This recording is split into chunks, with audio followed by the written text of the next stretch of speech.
तिथि कौन सी है? नौमी। और चैत को महीना भैया शुक्ल पक्ष, चैत के महीना की नौमी भगवान श्री राम का प्राकट होने वाला है।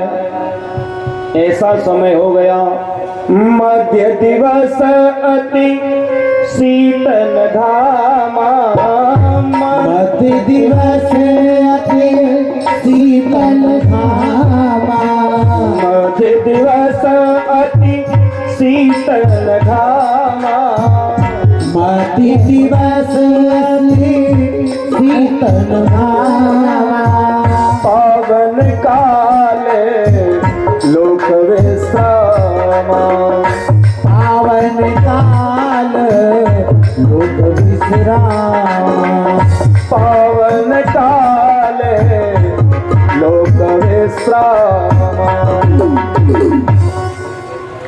न अधिक धूप है, न सर्दी है, न रात्रि है।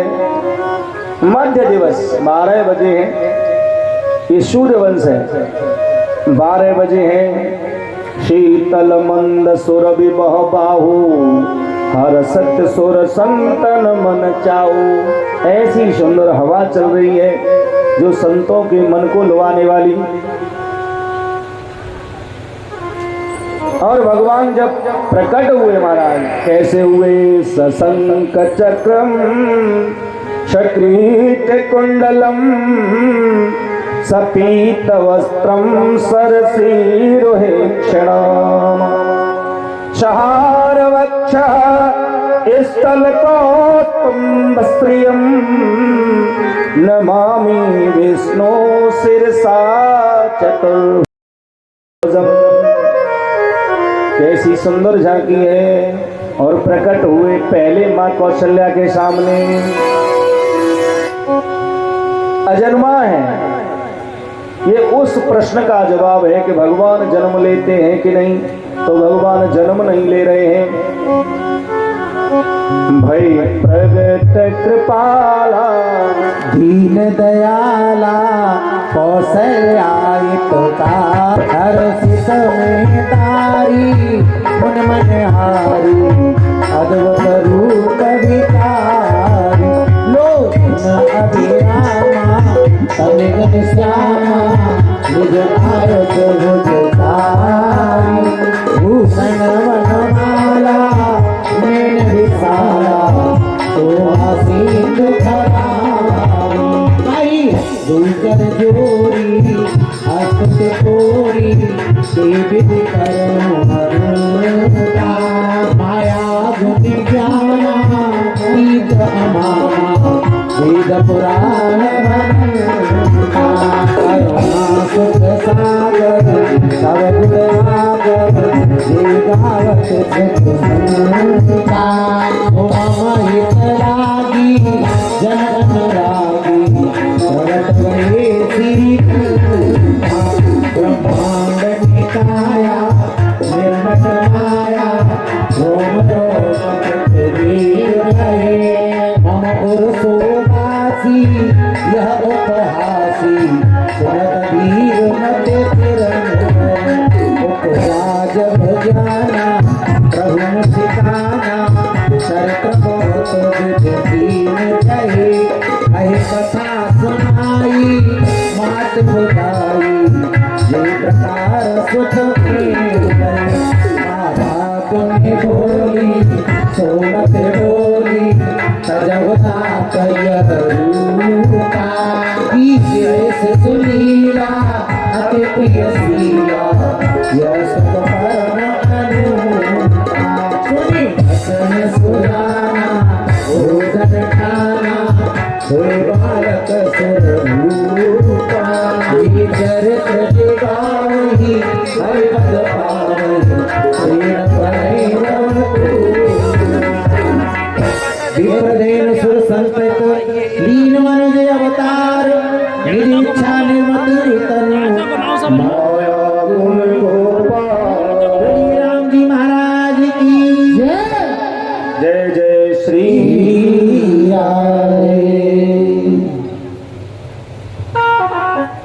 पहले प्रकट हुए और 4 हाथ हैं महाराज, शंख चक्र गदा। माँ कौशल्या बोली, इतने हथियार लेकर कोई बेटा होता है कहीं? तो क्या करना चाहिए माँ? मैं तो आ गया तुम्हारा बेटा बनने के लिए। माता बोली, तो ऐसा तो बेटा नहीं होता। ये बाहर वाले दुनिया वाले अंतरंग की लीला तेरी मेरी अलग है। कौशल्या को ये ज्ञान है कि ये भगवान है, क्योंकि मनु महाराज और शत्रुपा जब वरदान लेकर आए थे तो शत्रुपा ने अपना यही रखा था, यही विवेक हमको तब रहना चाहिए। जब आप हमारे बेटा बने तो हमको ये ज्ञान रहना चाहिए कि आप भगवान हो।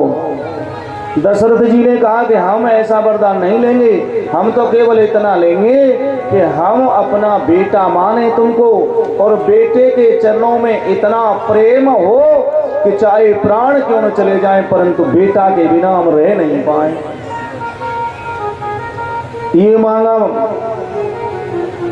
किसी ने कहा महाराज उल्टी गंगा, बाप के चरणों में बेटा प्रेम करे तो अच्छा, बेटे के चरणों में बाप प्रेम करे उल्टा है, ये संदेश गलत चला जाएगा। दशरथ जी ने कहा है दुनिया कुछ भी कहे,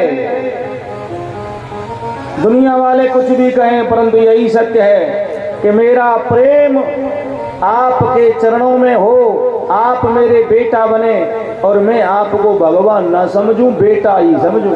कौशल्या ने कहा हम चतुर राजा के इस वरदान में सम्मिलित नहीं हो सकते। जो चतुर राजा ने मांगा वो उनके लिए, परंतु मेरे लिए है कि मैं उस समय ये जान सकूं जो आज मुझे विवेक है, ज्ञान है, वही रहना चाहिए। सोई विवेक सोई रहे न प्रभु, रहना चाहिए। तो ज्ञान वही है। कौशल्या माता जान रही है कि भगवान आ गए हैं। तो अब तो भगवान आपको बेटा बनना है ना, वायदा के अनुसार तो बेटा। तो माता कहो ना बेटा, हथियार अलग कर दिए, 2 हाथ हटा दिए, तो मैया आप कह दो ना हम बेटा हैं तुम्हारे, कहो हम बेटा हैं, हम तुमको माँ बोलते हैं। कौशल्या बोली कहीं 20 हाथ लंबा बेटा होता है, ऐसे नहीं होते बेटे, बाहर वाले क्या कहेंगे। तो क्या करें? बोले छोटे हो जाओ, छोटे हो जाओ, कीजय शिशु लीला, है ना, लिखा है गोस्वामी जी ने, माता पुन बोली सोमत डोली तजो तात ये रूपा, ये रूप छोड़ दो, छोटे हो जाओ। कितने छोटे? शिशु होता ना, शिशु, कीजय शिशु लीला, बच्चा जो लीला करता है, रोता है, चिल्लाता है, ऐसा बन जाओ। भगवान बोले सो ये भी करना पड़ेगा। छोटे बन गए, इतने से हो गए, माँ कहो अरे ये पीताम्बरी दुपट्टा ये तो हटा दो। भगवान बोले ये हमारे बल की नहीं है, ऐसा कैसे कर दें? अरे तो बेटा बनने के लिए माँ और बेटा के अंदर कैसा पर्दा। भगवान ऐसे प्रेम में विभोर हो गए और शिशु लीला करने लगे। राम कथा अथाह ऐसे निकलने का मन नहीं करता, क्योंकि हम राम कथा ज्यादा कहते हैं। भागवत का नंबर तो कम से कम 5 साल बाद आया है, 5 साल बाद। अभी हम अगले महीने श्योरा गांव में इंगलास के पास राम कथा ही कहते आ रहे, राम कथा ही कहते रहते ज्यादातर। तो राम कथा में निकलने को मन नहीं करता, चाहे 1 महीना हो जाए चलते रहें, यहां दौड़ना पड़ेगा। छोटे बच्चे बन गए, महाराज को पता चला, सूचना पहुंची, बड़ा आनंद। महाराज बधाइयां देने के लिए सभी स्त्रियां आई, नगरवासी आए, बहुत ही आनंद का समय था। अयोध्या में 4 रूपों में भगवान प्रकट हुए हैं। राम जी ने 3 भाई और बुला लिए, 4 बेटे पैदा हुए, और ये गुरुजी का वरदान था। गुरुजी ने कहा था कि चौथे पनत का आपने प्रतीक्षा की है, चौथे पनत का आपने इंतजार किया है बेटा होने का, तो मेरा आशीर्वाद है कि 4 बेटे आपके आंगन में आएंगे। तो 4 ही बेटे आए।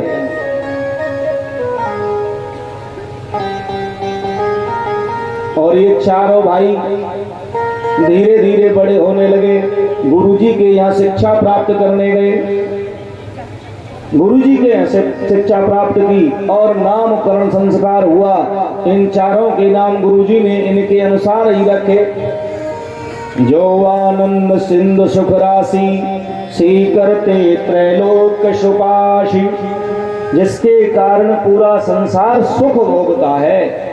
जो सुख के धाम हैं, आनंद के सिंधु हैं, सो सुख धाम राम असनामा, इनका नाम श्री राम रखा गया।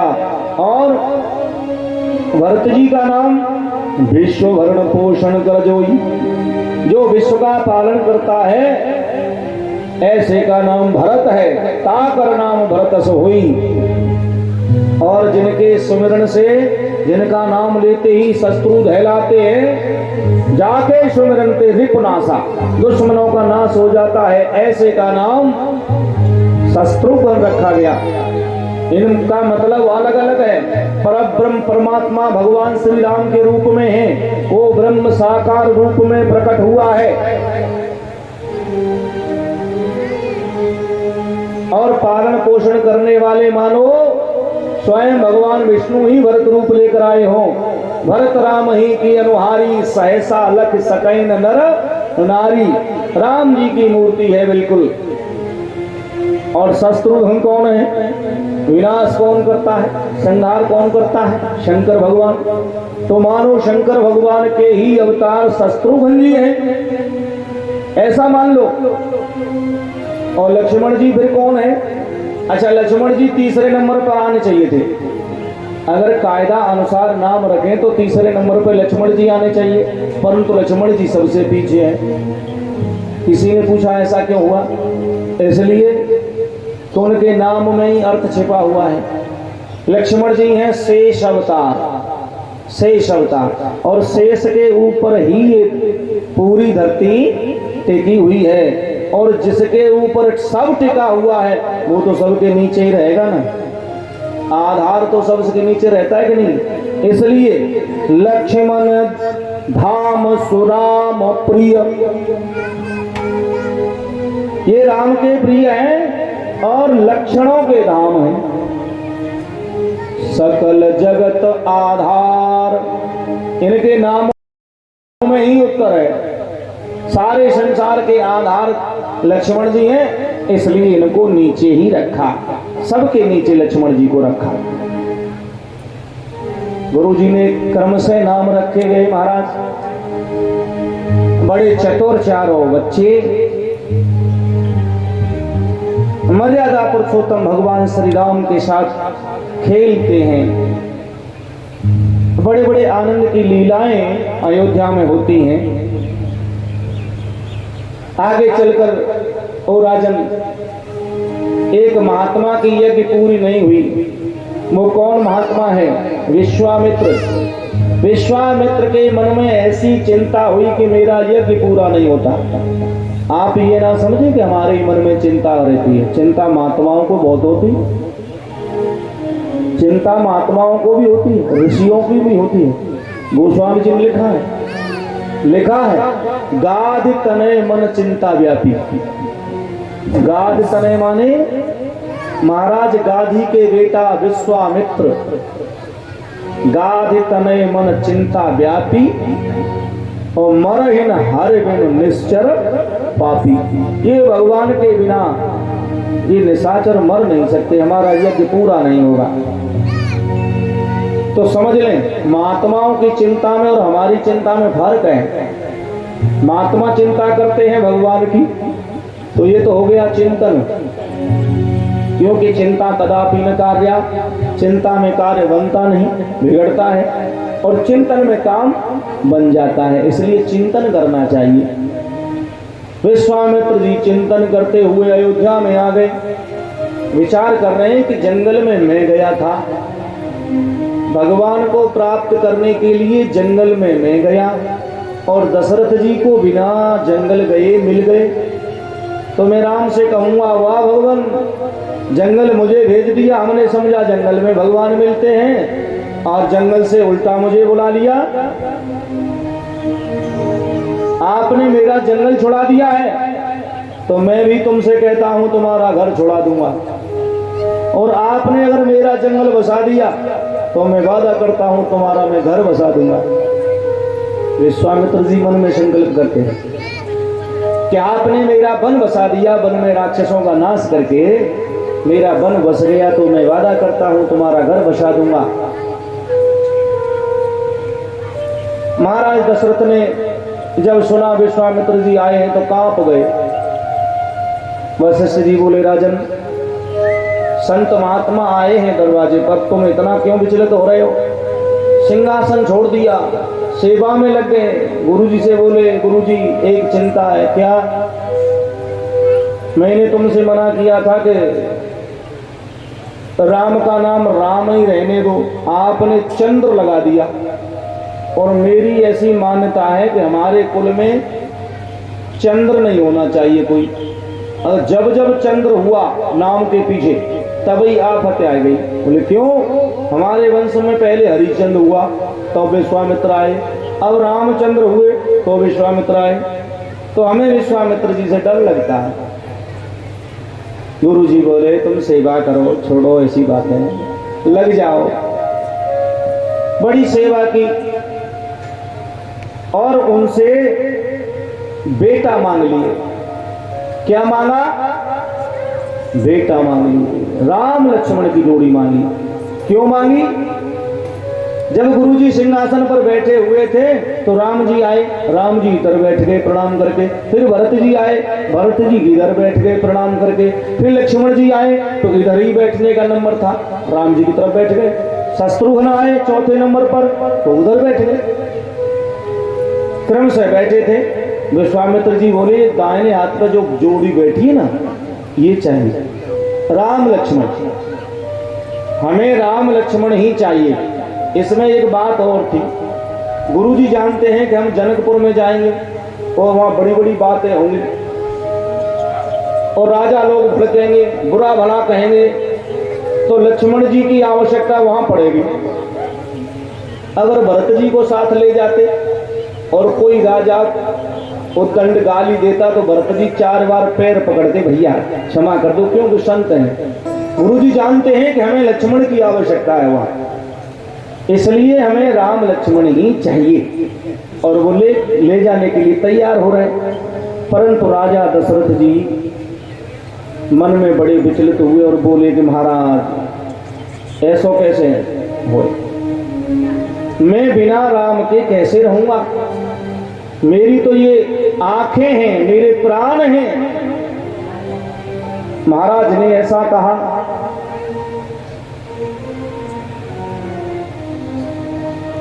परंतु गुरुजी कहते हैं, ओ राजन ऐसा मत करो, बेटे के लिए मना मत करो। तो विश्वामित्र से प्रार्थना कर रहे,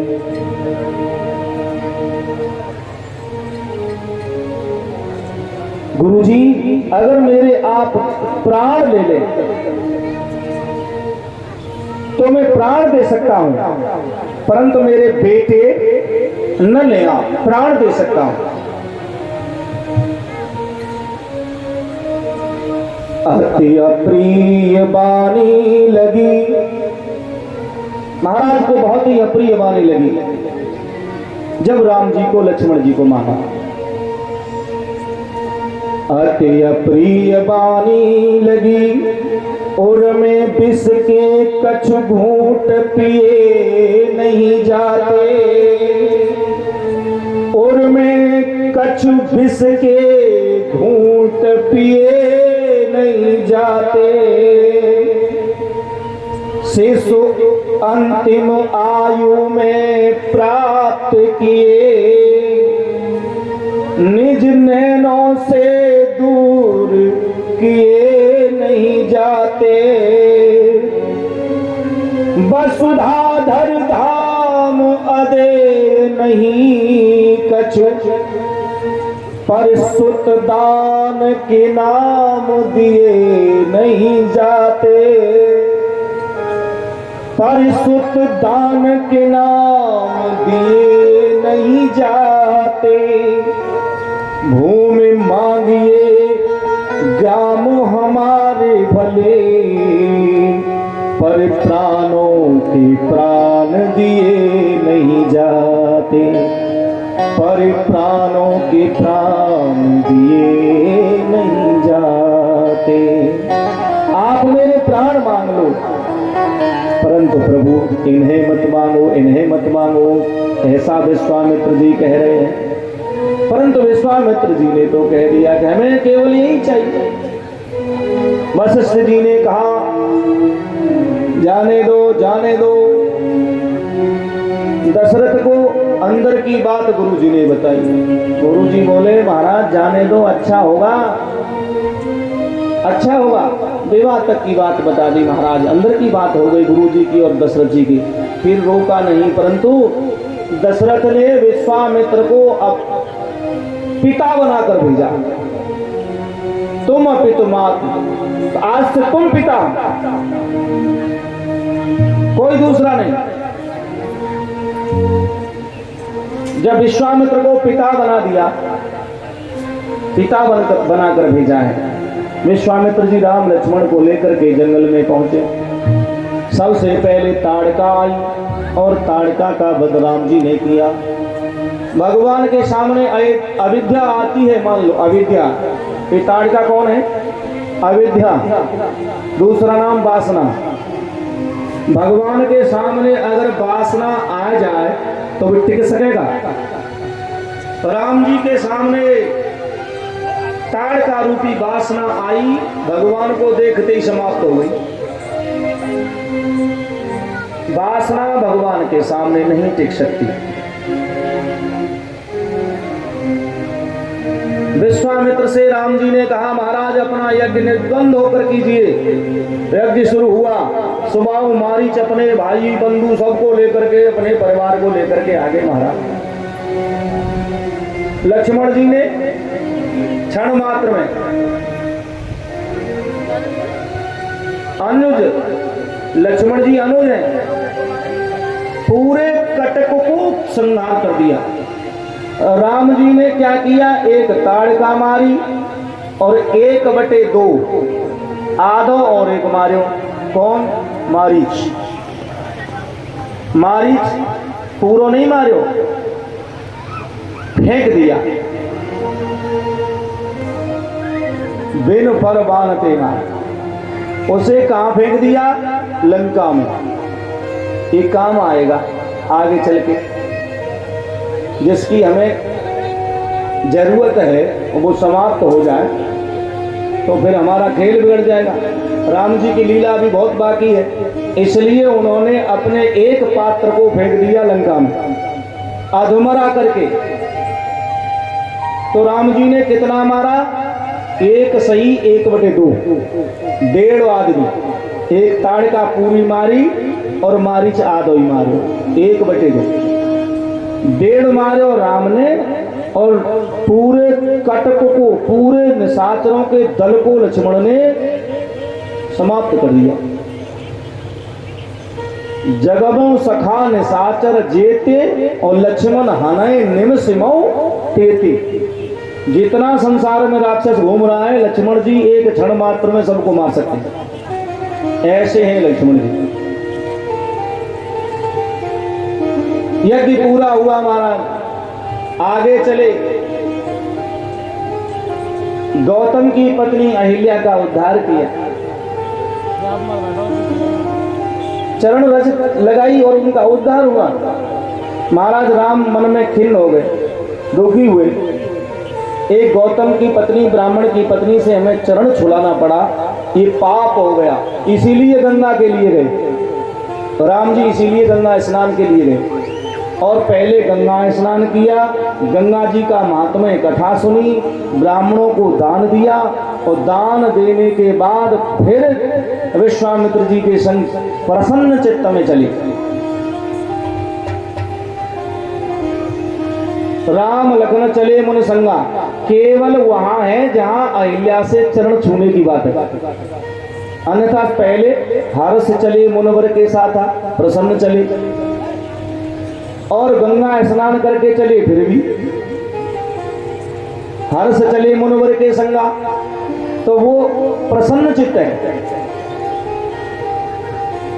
गुरु जी के साथ जब चले महाराज, गंगा स्नान करके और जब यात्रा की तो कहां पहुंचे? विदेह नगर।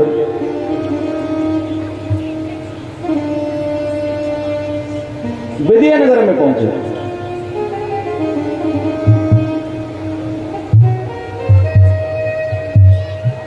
और विदेह नगर कौन है? टपुर। ये प्रेम की नगरी है, ये भक्ति की नगरी है। भक्ति है सीता माता, इसलिए भक्ति माता की नगरी है।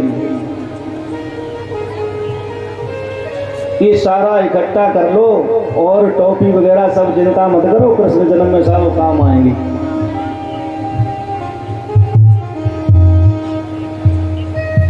एक सुंदर आम की छां है, वहां रुक गए। सूचना मिली जनक जी को, विश्वामित्र जी आए, दो साथ में और आए। जनक जी ब्राह्मणों को आगे लेकर के और गुरु जी के पास आए। राम लक्ष्मण को देखा, जब ही राम जी को देख करके जनक जी तो बिल्कुल दंग रह गए और ऐसा लगा कि आज मेरे सर्वस्व मेरे सामने खड़े हों। विश्वामित्र जी से ये भी कहा, सबको सुनाया जनक जी ने। जनक जी बोले कि नहीं, विलोकत अति अनुरागा और बरवस ब्रह्म सुखय मन त्यागा। इन्हें देखकर मुझे बड़ी प्रसन्नता हो रही है महाराज, बड़ा सुख मिल रहा है। ऐसे है राम जी। राम जी को भवन में ठहराया गया। और कौन से भवन में ठहराया? जनक जी ने राम जी के लिए स्थान लिया मांग कर। किन से मांगा? अपनी पुत्री जानकी जी से, सीता जी से उनके लिए भवन मांग लिया। लेसीय निवास सीता जी से मांगा है, बेटी अपना भवन हमें दे दो। क्यों पिताजी? बोले राम जी को ठहराना है। तो पिताजी फिर मैं कहाँ रहूंगी? जनक राजा बोले, बेटी आप हमारे भवन में ठहर जाओ। और बात बिल्कुल सही है। जनक हैं, परम ज्ञानी हैं, जानते हैं राम जी भगवान हैं और भगवान कहाँ ठहर सकते हैं? सीता जी भक्ति हैं तो राम जी भगवान, अर्थात भगवान तो भक्ति के भवन में ही ठहर सकते हैं। और जनक जी कहते हैं कि मैं ब्रह्म ज्ञानी हूं, भक्ति मेरे अंदर नहीं है। इसलिए सीता से कहते हैं कि तुम मेरे भवन में ठहर जाओ, अर्थात आप मेरे हृदय में आ जाओ। राम जी को, भगवान को भक्ति के भवन में ठहराया और भक्ति जनक जी के भवन में ठहरी। महाराज ये समझ लो, जनक जी यही चाहते हैं, मेरे अंदर भक्ति भाव आ जाना चाहिए। जब सीता जी जनक जी के भवन में ठहरी तो भक्ति भाव जाग उठा। और ऐसा भक्ति भाव जाग उठा महाराज कि भगवान की इतनी बड़ी सेवा में लगे जनक जी कि सब मंचन ते मंच एक, सुंदर विशद विशाल। यद्यपि बहुत राजा आए हुए थे, परंतु सबसे सुंदर सिंहासन बनाया और ऊंचा बनाया, सुंदर बनाया। आप यहीं से समझ लें कि भगवान को पहचान लिया है, तभी तो भगवान के लिए एक विचित्र सिंहासन लगाया, किसी और के लिए नहीं लगाया, भगवान के लिए लगाया। वो जानते हैं कि ये भगवान है।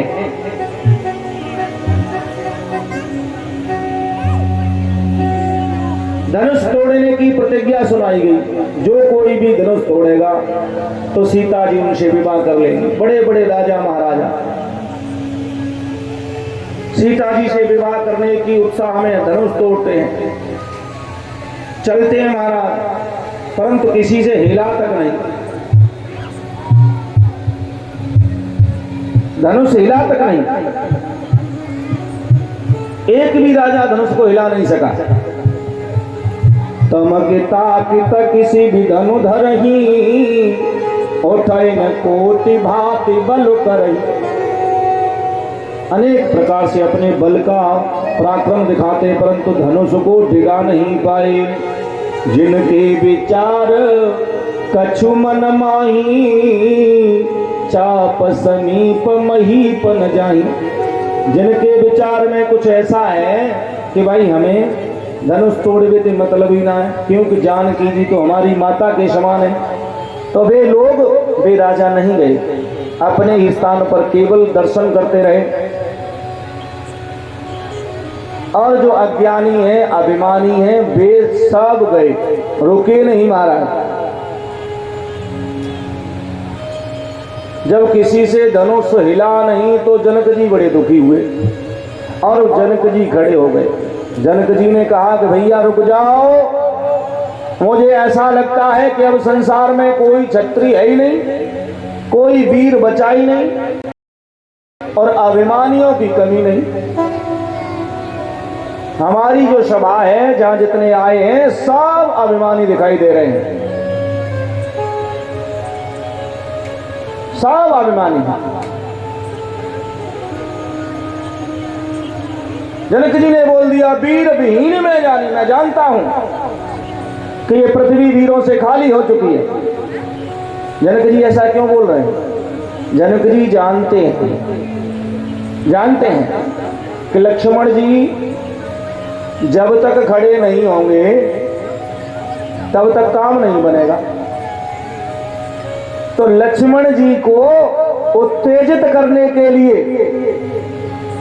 जनक जी ऐसी भाषा बोल रहे हैं जानबूझ के, और लक्ष्मण की तरफ देख रहे हैं, जानबूझकर बोल रहे हैं। जनक जी जानते हैं कि लक्ष्मण अगर खड़े नहीं होंगे तो राम जी खड़े नहीं हो सकते। किसी ने पूछा क्यों, ऐसा क्यों है? इसलिए गोस्वामी जी ने इशारा किया है। क्या इशारा किया है? क्यों साहब, क्या इशारा किया है? ये इशारा किया है रघुपति कीरत विमल पताका, है ना? रघुपति कीरति विमल पताका, दंड समान भयौ जस जाका। सीधा सा मतलब है, रघुपति कीरत विमल पताका, पताका माने झंडा, और लक्ष्मण जी हैं डंडा। आप विचार करो, बिना डंडा के झंडा फहरा सकते हो? भाई झंडा तो डंडा पर ही अच्छा लगेगा और तभी तो लहराएगा। तो लक्ष्मण जी डंडा है, डंडा खड़ा नहीं हो तो झंडा कैसे फहर जाए? इसलिए जनक जी लक्ष्मण जी की तरफ देखते हैं, दंड समान भयउ जस जाका।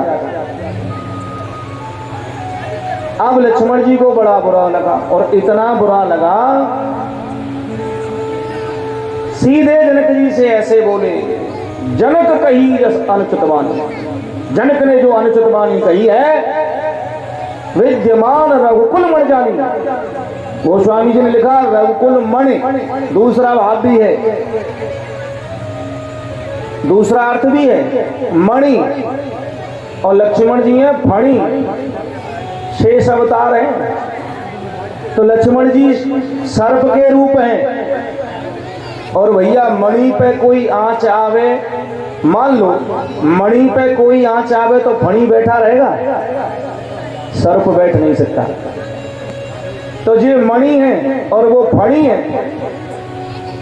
इसलिए लक्ष्मण जी उत्तेजित हो गए और जनक जी मन ही मन प्रसन्न हुए। कहने लगे, लक्ष्मण जी ने सीधी बात कही, कह न सत रघुवीर डर, मैं बोल नहीं सकता हूं। जनक जी कह न सकत रघुवीर डर, लगे बचन जनु भान, नाई राम पद कमल शिरु, बोले गिरा क्रमा। लक्ष्मण जी बोल उठे। लक्ष्मण जी जब बोले तो धरती हिलने लगी महाराज, दिशाएं हिलने लगी। और क्या बोले, काचे घट जिम डारों फोड़ी, कच्चे घड़े की तरह मैं सबको फोड़ डालूंगा। सकऊं मेर मूलक जिम तोरी, सुमेरु पर्वत को मूली की तरह तोड़ दूंगा। कमल नाल जिम चाप चढ़ाऊं, जो जान ले धाम। मैं कहता हूं कच्चे घड़े की तरह इस ब्रह्मांड को फोड़ दूंगा।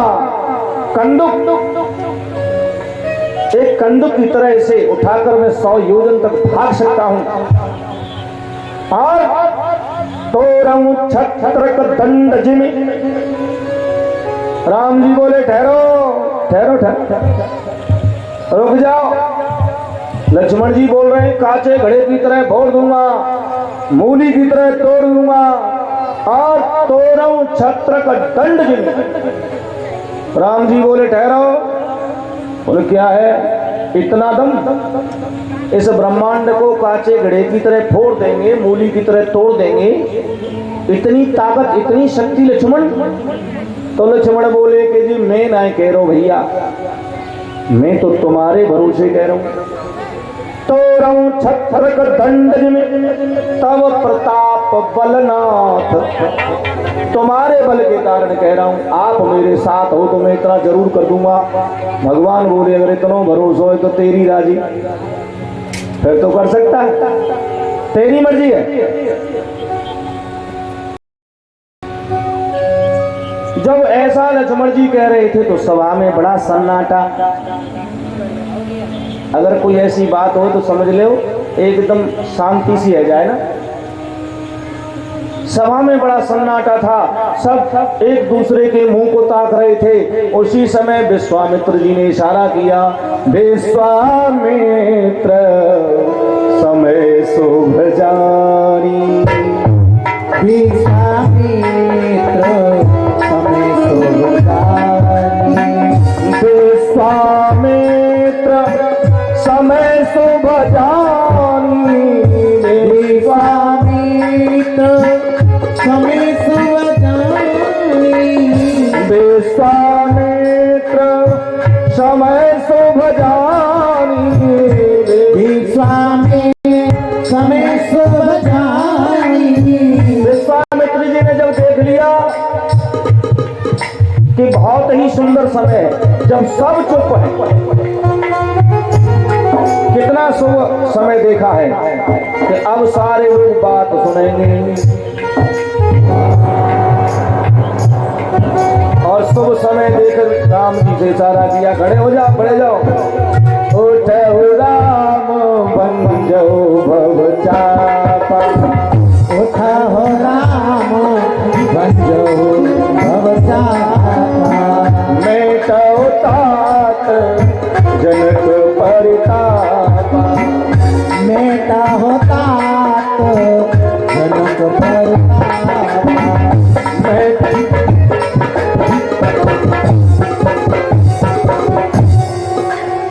राम जी को इशारा किया, जनक जी का जो कष्ट है उसे दूर कर दो। राम जी खड़े हुए गुरु जी को प्रणाम किया और धनुष के पास पहुंचे। और धनुष के पास पहुंचकर मन ही मन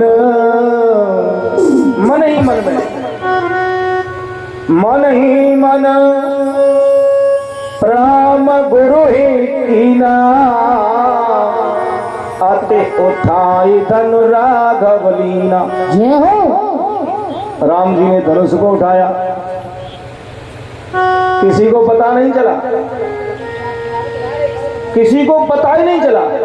राम जी ने धनुष उठाया, ले चढ़ावत खींचत गाढ़े।